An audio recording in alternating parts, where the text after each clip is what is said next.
My wife abandoned me and our son for a 200K influencer. But when I inherited $2.8 and million, he discovered the baby wasn't his and exposed her online, destroying her career and leaving her with nothing. I'm 35 years old. I'm a general practitioner at a private hospital, and the story I'm about to tell basically sums up how my life went to hell and then, in the most unexpected way possible, fixed itself while my ex suffered the consequences of her own decisions. I know it sounds like one of those instant karma stories that nobody believes, but I swear every word is true, and there are still days when I wake up thinking the whole thing was a weird dream. I met Amanda when I was 28, and she was 25. We worked at the same hospital. I had just finished my residency, and she was a nurse on the cardiology floor. She was pretty, friendly. We got along well. We had the same horrible shifts and that thing of laughing together about how absurd it can be to work in a hospital at 3 in the morning. We got married 2 years later, nothing extravagant, a small ceremony with family and close friends, and the following year, Mason was born. I was happy, tired all the time because babies are basically energy vampires that don't let you sleep, but happy. I thought we had a good life. We weren't rich, but we didn't lack anything either. We lived in a decent house in the suburbs. We had 2 cars. We could go out to dinner occasionally. It was normal, you know? A normal life, and that's fine. What I didn't know, because I'm basically an idiot who doesn't see obvious signs, is that Amanda was bored. I guess taking care of a 1-year-old baby while I worked 12-hour shifts wasn't exactly the glamorous lifestyle she had imagined. She had started obsessing over Instagram, TikTok, all that social media stuff, and she was always taking photos, recording stupid videos, talking about brands and collaborations, as if she were a celebrity when she had like 1,000 followers. I thought it was just a hobby, something to distract herself. I never imagined it would become the center of her universe. Things started getting weird, like 6 months before everything exploded. Amanda was going out more, always with excuses that it was for networking events or to meet other people who made content. I was so caught up in work that I basically said yes to everything. Took care of Mason when she went out. Thought I was being a good husband, supporting her interests. How stupid. Seriously. Looking back, I can see all the signs. The phone always face down. The conversations she'd cut off when I entered the room. The nights when she'd come home late smelling like cologne that definitely wasn't mine. But at that time I was so tired, so consumed by work and being a father, that I wasn't processing any of that. The bomb dropped on a Wednesday night. I remember the exact day because it was my day off, and I had spent the whole afternoon playing with Mason, trying to get him to say daddy instead of just making random noises. Amanda arrived around 7. I expected us to have dinner together, maybe watch something on Netflix after putting the baby to bed, normal couple stuff. But she came in with that face people have when they've already made a decision and there's no turning back. She sat on the couch, didn't even greet Mason, who was in his playpen, and told me, "Nobody says, we need to talk when they're going to give you good news." I sat across from her, and she basically hit me with everything at once. That she had been seeing someone else for the past 4 months, that she had fallen in love with him, that she wanted a divorce, that she didn't love me anymore, and probably never really loved me. All of this, she tells me like this, like a grocery list, without emotion, as if she were reading the weather report. I just sat there trying to process the words, feeling like someone had hit me in the stomach with a baseball bat. I asked her who it was, obviously, and she told me his name was Kyle, that she had met him at an influencer event, that he had like 200,000 followers on Instagram, and that he was basically everything. I wasn't. Young, exciting, understood her world, made her feel special, and then, as if all of that wasn't horrible enough, she pulled out some divorce papers from her purse that were already prepared. Already prepared. That means she had gone to a lawyer, had planned this whole conversation, had probably waited for the perfect moment to destroy my life, and I hadn't even seen it coming. "I'm not going to lie," I cried. I cried like I hadn't cried since I was a kid. Not so much for her, I think, but for Mason, for the idea of our family, for feeling like the biggest idiot on the planet. Amanda didn't even seem moved. She just kept repeating that this was best for everyone. that I deserved someone who really loved me. All that shit people say when they want to justify being a horrible person. I asked her what would happen with Mason, and she, I swear this is true, told me she didn't want custody. That Kyle and she were planning to travel, build their brand together, and that a child didn't fit into those plans right now, as if our son were an accessory she could store for later. I signed the papers that same night because, honestly, what else could I do? She had clearly already made all the decisions. I was just there to make official what had already ended in her head months ago. The divorce was ridiculously quick, like 6 weeks, a record or something. Amanda didn't want anything. Not the house, not money, not shared custody, nothing. She just wanted her freedom to live her influencer fantasy with Kyle the Wonderful. I was left with Mason, with the house, with all the responsibilities, and she went to live with Kyle in his downtown apartment that apparently was perfect for recording content. The first months were horrible. I'm not going to romanticize that part. I worked, took care of Mason, tried to keep the house in order, and basically survived on coffee and 4 hours of sleep per night. My parents helped when they could, but they live in another state, so most of the time I was alone. I looked at Amanda's social media. I know I shouldn't have, but I couldn't help it. And there she was, posting photos with Kyle, smiling in expensive restaurants, at events, on beach trips, living her best life as if Mason and I had never existed. Her followers were growing. She already had like 15,000. They commented on her photos saying they were the perfect couple, that they were relationship goals. Nobody knew she had left her 1-year-old son for this life. About 3 months passed after the divorce when Amanda sent me a message. It said she needed to see me, that it was important, that it was about our future. I thought maybe she had reconsidered the thing with Mason, that she wanted to be part of his life again, so I agreed to meet her at a coffee shop. She arrives with Kyle, which was already weird, and they both had these huge smiles as if they were coming to give me the best news in the world. Amanda tells me, I'm pregnant, and for a second my brain doesn't process why she's telling me this. But then she continues, it's Kyle's, obviously. We're very excited. We'll probably get married before the baby is born. I could only say, okay, congratulations, not understanding why they were sharing this with me. And Kyle, this guy I had never seen in person before, shakes my hand as if we were old friends and says something about how he hopes we can get along for the sake of the children since we're practically family. The children. As if Mason meant anything to either of them. I told him I had to go, that I had a shift at the hospital, which was a lie. I just needed to get out of there before saying something I'd regret. 2 weeks after that, I got a call that would change everything. My aunt Eleanor had died. Eleanor was my father's sister. She never married, never had children, and had made a fortune in real estate throughout her life. I saw her maybe once or twice a year, at Christmas and on her birthday. She always liked me, but I never thought it was more than that. Turns out she left me absolutely everything in her will. Her entire fortune, her business, her properties, everything. We're talking about $2.8 million, plus a portfolio of rental properties that generated significant passive income each month. Eleanor's lawyer explained to me that she had changed her will a year earlier, shortly after meeting Mason. Apparently, it had broken her heart to see how Amanda had treated us, and she wanted to make sure Mason and I were well taken care of. I didn't know until later.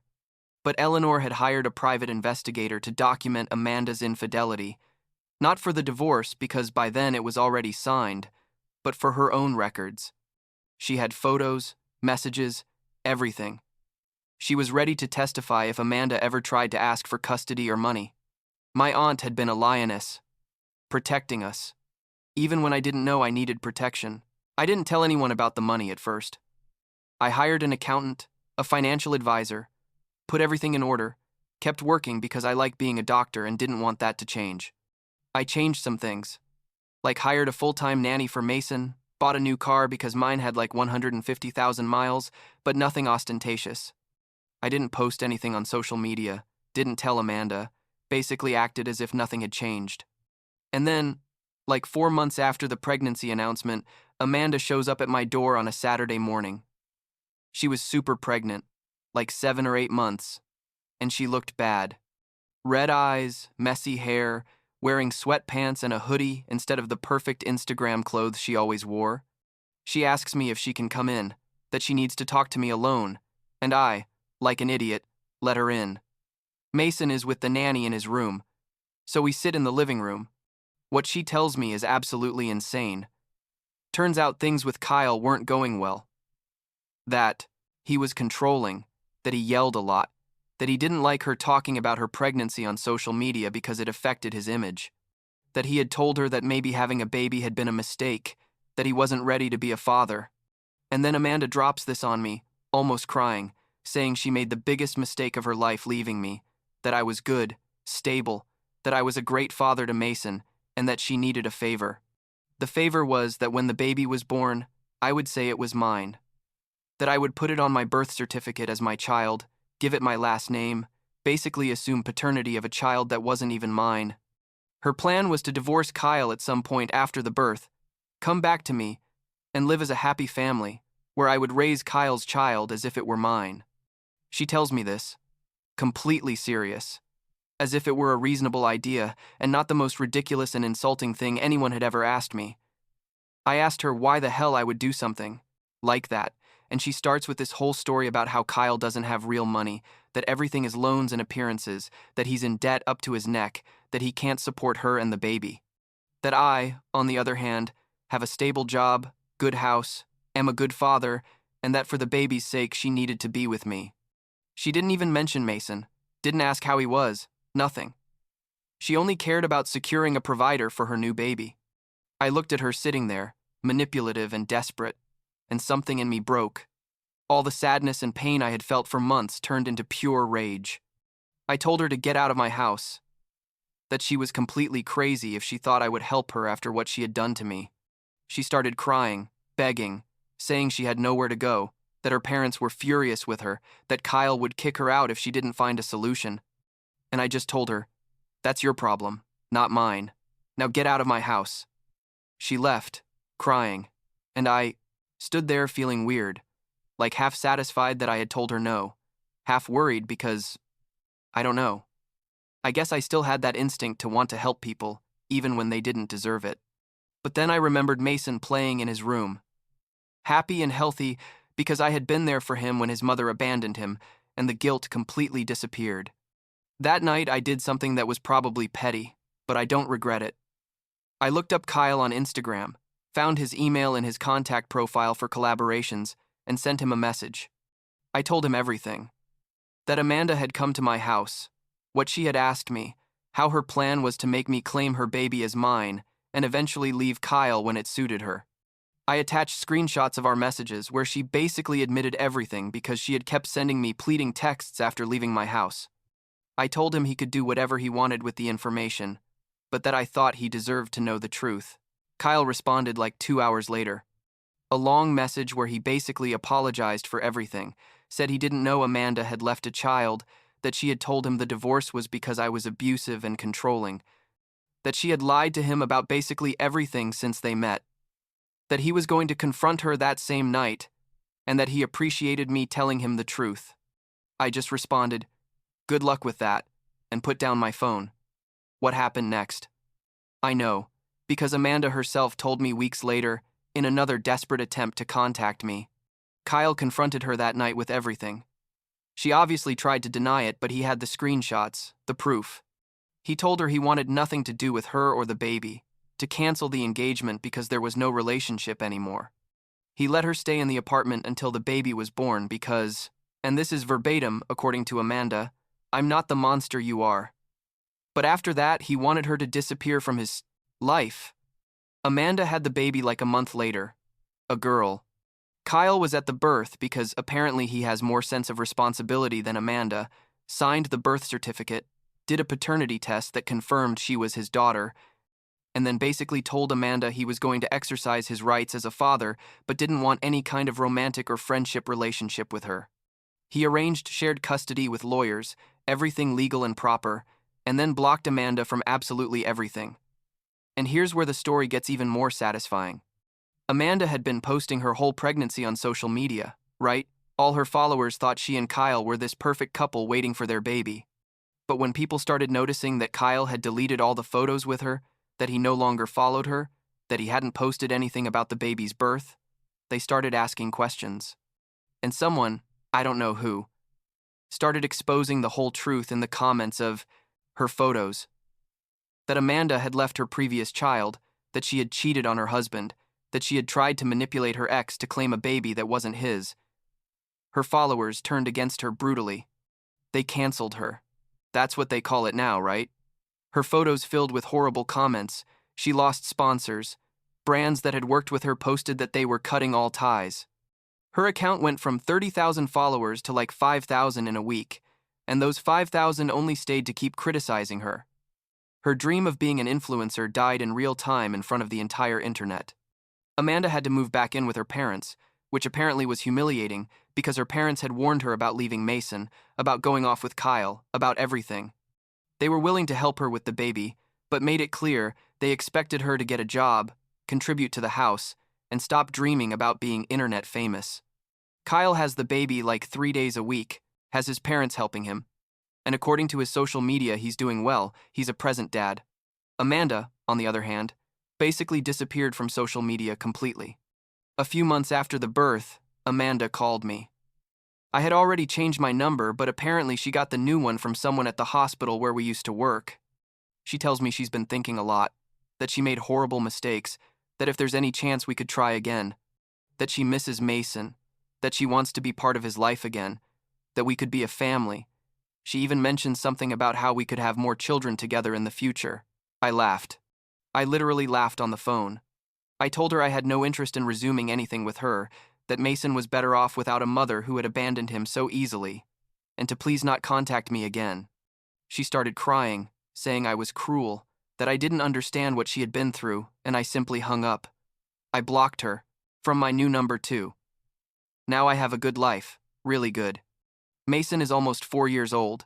He's an incredible kid, happy, intelligent, doesn't remember anything about Amanda because he was too young when she left. I have the financial stability to give him everything he needs. I work fewer hours because I can afford it. We spend time together. We go to the park. We play. We do all the things that parents and children should do. I hired a wonderful nanny who has been more of a mother to Mason in these years than Amanda in her entire life. Amanda? Every now and then I hear something through mutual acquaintances. She still lives with her parents, works at a small clinic because no big hospital wants her after all the drama, sees her daughter when Kyle allows it. Her social media presence never recovered. Nobody trusts her. Nobody wants her working with their brands. Apparently her parents already told her that either she starts paying rent or finds another place, so she doesn't even have the stability of living free with them forever. And Kyle, ironically, kept growing on social media. Now he has like 400,000 followers, shares his life as a single father, people love him. He never talks about Amanda, doesn't even mention her, just focuses on his daughter and his work. It's weird to think that the guy who destroyed my marriage ended up being more decent than my ex-wife, but, well, life is strange like that. Sometimes Mason asks me about his mom, because some kids at his preschool talk about their moms, and he notices the absence. I tell him the truth in an age-appropriate way, that his mom couldn't be with us, but that I love him enough for two, and that we have many people who love us. He seems satisfied with that for now. I guess when he's older, I'll have to have deeper conversations, but for now it's fine. The irony of this whole situation doesn't escape me. Amanda left a stable marriage, a son who loved her, a decent life, all for the fantasy of being a famous influencer with a younger guy. And she lost everything. Her influencer career, her relationship with Kyle, the chance to be in the lives of her 2 children, the respect of her family and friends. And I, whom she left as if I were nothing, ended up with more money than I ever imagined, with my happy and healthy son, with a quiet and satisfying life. I don't generally believe in karma. I'm a doctor. I believe in science and evidence, but this situation makes me think that maybe there is some justice in the universe after all. Or maybe it's just that the consequences of bad decisions eventually catch up with you, and Amanda made enough bad decisions for them to catch up with her hard. The other day, Mason told me he loved me more than all the dinosaurs in the world, which for an almost 4-year-old kid obsessed with dinosaurs is basically the biggest declaration of love possible. And in that moment, holding my happy and healthy son, living in a comfortable house without debts, without drama, without toxicity, I thought I wouldn't change anything about how things turned out. Well, maybe I'd change having seen the signs of Amanda's infidelity earlier. It would have saved me some pain. But the final result, this thing I have now with Mason, I wouldn't change it for anything.